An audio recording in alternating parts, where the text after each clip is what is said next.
1945년 베를린. 총통님, 소련군입니다. 250만 대군이 몰려오고 있습니다. 대포 4만 대, 전차 6,000대. 소련군이 베를린을 완전히 포위했어요. 반면 베를린을 지키는 건 누구였을까요? 급하게 끌어모은 6만 명. 대부분이 노인들, 여성들, 그리고 15살 소년들이었습니다. 이들에게 지급된 총알은 한 사람당 5발. 도대체 베를린에서 무슨 일이 벌어진 걸까요? 지금부터 함께 확인해 보겠습니다.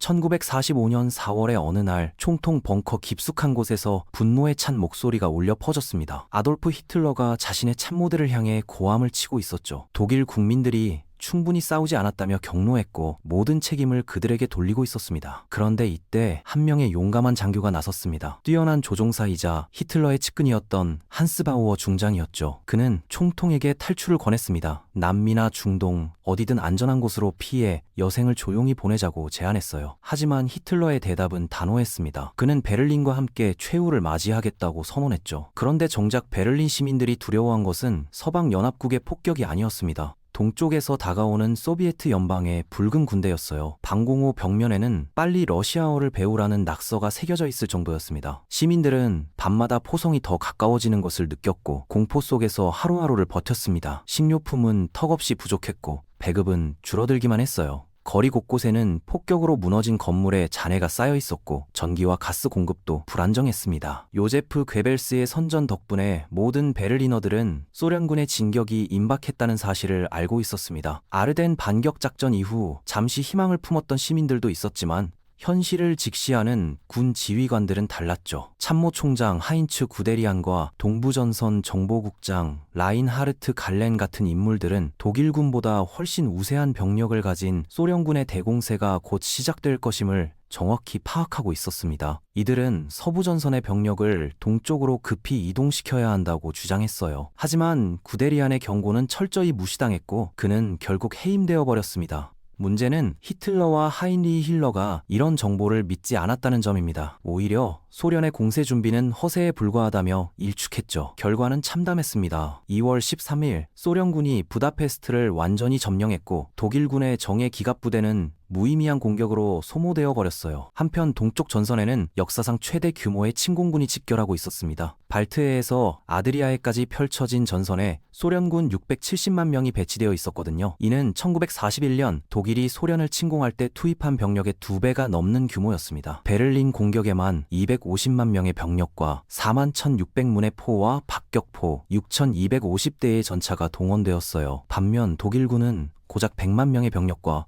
1,400문의 화포, 1,500대의 전차로 맞서야 했습니다. 독일군의 상당수는 실전 경험이 부족한 젊은 병사들이거나 나이든 예비군이었어요. 게다가 연료와 탄약도 심각하게 부족한 상태였죠. 소련군은 1942년부터 독일군을 계속 능가하는 전술과 전략을 보여왔어요. 1943년, 1944년, 그리고 1945년에 걸쳐 거대한 공세작전들을 성공적으로 수행했죠. 게다가 전쟁 승리가 코앞에 다가왔다는 확신 덕분에 붉은 군대의 사기는 최고조에 달해 있었습니다. 스탈린그라드와 쿠르스크에서의 승리로 자신감이 넘쳤고 복수심에 불타오르고 있었어요. 독일군 정보장교들은 소련군의 공격 계획을 상당 부분 정확히 예측했지만 대응할 수 있는 자원이 없었습니다. 이런 절망적 상황에서 괴벨스는 6만 명의 베를린 수비대를 편성했습니다. 하지만 이들 중 상당수는 제대로 된 군사훈련을 받지 못한 노인과 여성들이었어요. 탄약도 부족해서 한 사람당 고작 5발 정도만 지급받았죠. 히틀러는 여전히 허황된 희망을 품고 있었어요. 대규모 포격으로 적을 맞이하고 새로 편성된 부대들로 전선의 빈틈을 메우겠다고 장담했습니다. 그는 베를린의 건물들이 천연 요새 역할을 할 것이라며 낙관론을 펼쳤죠. 독일군의 방어선은 종이조각처럼 찢어졌고 후퇴하는 부대들은 질서를 잃고 흩어졌어요. 수많은 독일 민간인들이 서쪽으로 피난을 떠났지만 많은 사람들이 추위와 기아로 목숨을 잃었습니다. 폴란드 거의 전 지역을 점령한 소련군은 베를린에서 불과 69km 지점까지 접근했습니다.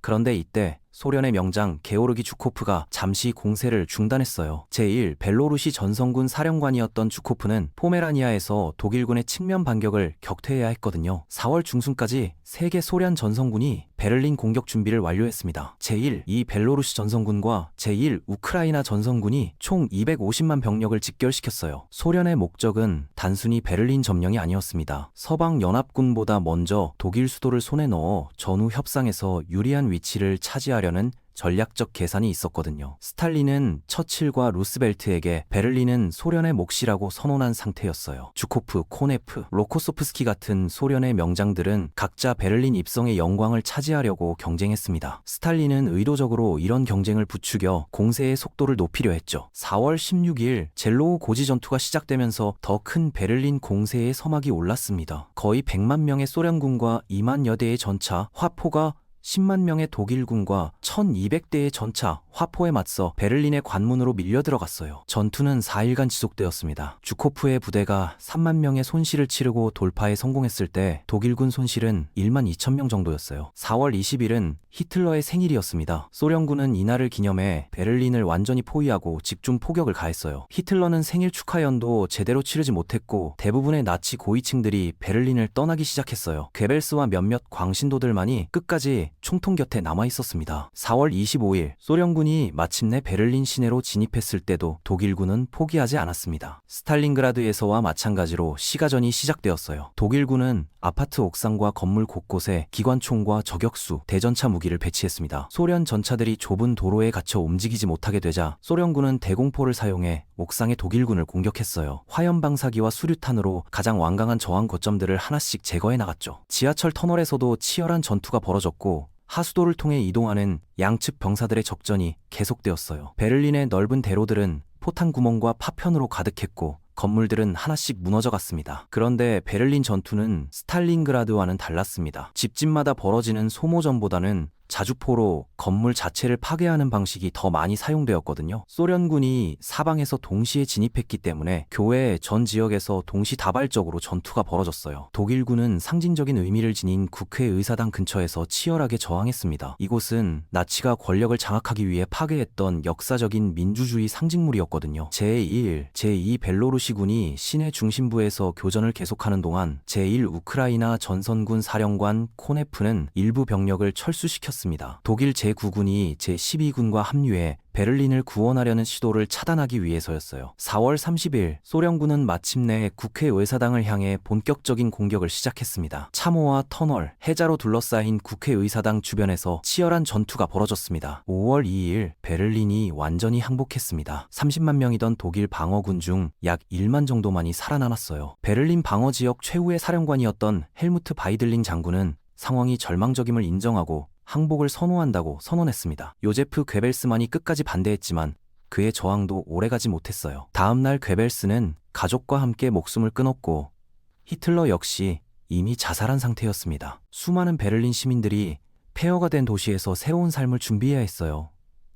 소련군은 도시를 완전히 점령했지만 전후 복구는 수십 년이 걸릴 막대한 과제였습니다. 이렇게 해서 베를린의 마지막 날들이 막을 내렸고 유럽에서의 전쟁도 완전히 끝나게 되었습니다. 거대한 제국의 수도가 무너지는 순간이었죠. 이 전투는 20세기 역사의 가장 결정적인 순간 중 하나로 기록되었습니다.